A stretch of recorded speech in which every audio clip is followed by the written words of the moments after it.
Do you call By the now, we've all seen that the video child? of a white woman calling a black Did kid you the call the N-word. child the In this N-word? video, I want to single out one particular comment that I think is carrying a lot of weight in the minds of people who think that white people should not be able to use the N-word, but black people should be able to use the N-word. And there's nothing wrong with that. This idea is enshrined in this comment, which garnered a lot of views. Dear white people, after watching that debate on Piers Morgan's show about whether y'all can say the N-word or not, please allow me to clarify something for y'all.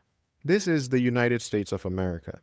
Through the Constitution, you are granted freedom of speech, which means you can say whatever you want, but you are not free from the consequences that come from saying whatever you want. I hope this helps. Y'all have a good day now. Regards, Ronan. Now let's ignore the condescending tone of this comment for a second and just focus on the substance, which is that while we may have freedom of speech in this country, that does not equate freedom from consequences. Essentially, a delineation is being made between the legal side and the social side. On the legal side, the comment is saying that we have the legal right to free speech. We can say what we want without being put in jail, without being imprisoned, and so on and so forth. On the social side, we cannot expect to have no consequences for our actions. In other words, it's a free for all when it comes to the social arena. Now, in theory, this delineation makes sense between the legal and the social. After all, the legal framework cannot possibly cover every nuanced instance of social norms or taboos that are being broken. On some level, it's almost a civic responsibility. But physical violence is not one of these things. That is not something that is left up to individuals. I can't think of any other social consequence that this comment is alluding to other than physical violence. And if I'm wrong about this, please enlighten me. Is there any other consequence that is being spoken about here when he says you are not free from the consequences that come with saying whatever you want? What consequences could that possibly be? The consequence of being beaten? The consequences of being shot, being killed?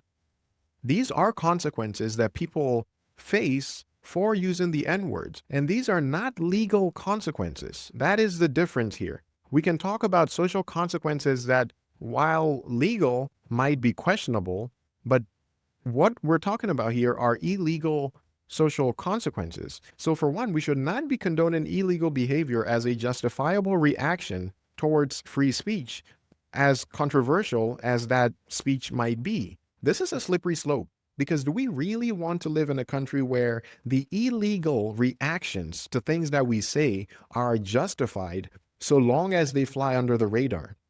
And if not, then again, please enlighten me. What are the consequences that we're talking about here that should be fair play according to this comment? And secondly, let's go ahead and bite the bullet. Allow the social consequences, legalize it even. Allow people to be kicked and punched and whatever punishment you deem worthy of being offended by what somebody says.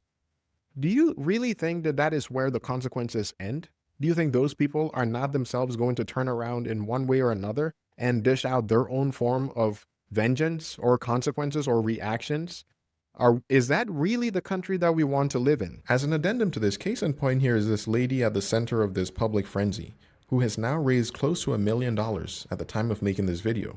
And by the time her campaign is over, she very well would be over $1 million, not to mention all the peripheral revenue that she's inevitably going to be generating in the meantime. Not because she used the N word and not because people are eager to reward racism, as so many would like to think, but rather because of the reactions that she has gotten as a result of this. A reaction that is completely disproportional to the crime, if we can even call it a crime.